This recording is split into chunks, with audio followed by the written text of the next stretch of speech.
Bienvenidos al canal educativo de la Escuela Militar de Medicina de México.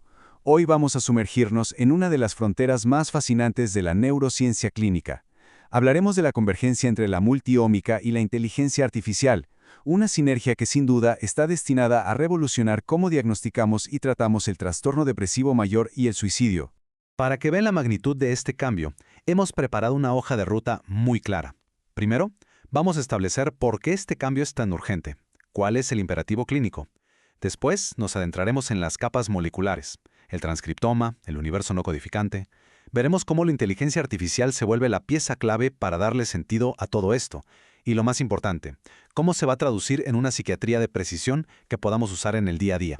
Bueno, pues entremos en materia. La pregunta es, ¿por qué tanta urgencia? ¿Qué es lo que está impulsando esta revolución tecnológica? Pues se trata de un desafío que todos conocemos, la necesidad de ir más allá de un diagnóstico que, hasta hoy, ha dependido casi por completo de la entrevista clínica, de lo subjetivo. Y es que la carga global es francamente abrumadora. El trastorno depresivo mayor afecta hasta a un 17% de la población. De ellos, el riesgo de suicidio es de alrededor del 15%. Y estas no son solo cifras frías, claro, representan un impacto real en la vida de millones. Este puente roto que vemos en pantalla lo ilustra a la perfección. Es la desconexión que existe entre los síntomas que nos reporta el paciente y lo que de verdad está pasando a nivel molecular. Lo que necesitamos, y con urgencia, son marcadores biológicos objetivos que nos ayuden a cerrar de una vez por todas esa brecha. Ok, ¿y por dónde empezamos a buscar esa objetividad? Pues la primera capa la encontramos en el transcriptoma. Es aquí donde podemos empezar a leer la actividad de los genes en tiempo real, a descifrar esa firma molecular que nos dice cómo es el estado de la enfermedad.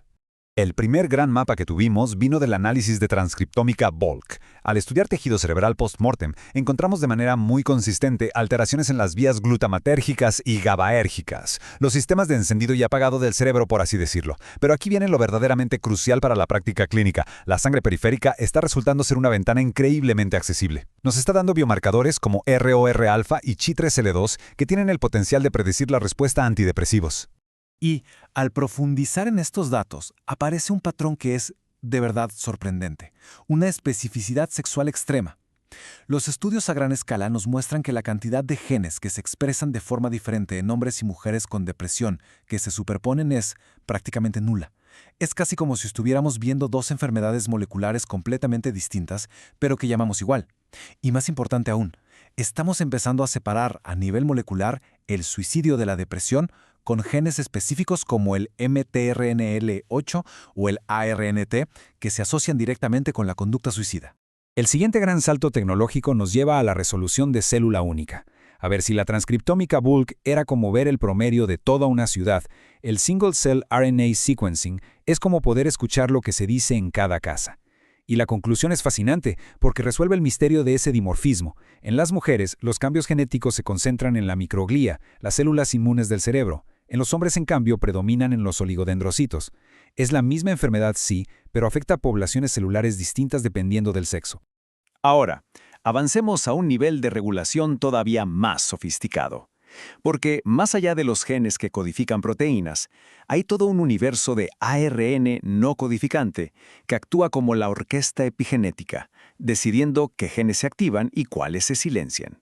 Empecemos con los microARNs, que son como pequeños interruptores biológicos. En la corteza prefrontal de personas que se suicidaron, lo que se ve es una desregulación generalizada. Por ejemplo, el MIR124-3P, que modula el sistema glutamatérgico, está aumentado. Y el MIR19A3P, que debería controlar al TNF-alfa, un potente mensajero proinflamatorio, pues falla en su trabajo. El resultado, una sobreproducción de citocinas que no hace más que perpetuar la neuroinflamación. Pero la complejidad no para ahí. También tenemos los ARN largos no codificantes, los LNCRNAs, que son moléculas más grandes que funcionan como andamios epigenéticos, organizando la estructura del genoma. Uno de ellos, el LINK00473, parece promover la resiliencia. Otro, el LINK0268, se ha relacionado específicamente con el suicidio violento. Y luego están los ARN circulares, unas moléculas superestables que justo por esa estabilidad se perfilan como biomarcadores periféricos con un potencial enorme. Bien, entonces ya tenemos datos genómicos, transcriptómicos, epigenéticos, una cantidad masiva de información en múltiples capas. La gran pregunta es, ¿cómo integramos toda esta complejidad para que tenga sentido y, sobre todo, utilidad clínica? Bueno, pues la respuesta sin lugar a dudas es la inteligencia artificial. Y es que aquí está el punto clave. Ningún nivel biológico por sí solo puede explicar la enfermedad. Necesitamos forzosamente una visión de sistemas que integre todas las capas ómicas. Y cuando hacemos eso, surge un hallazgo que cambia las reglas del juego.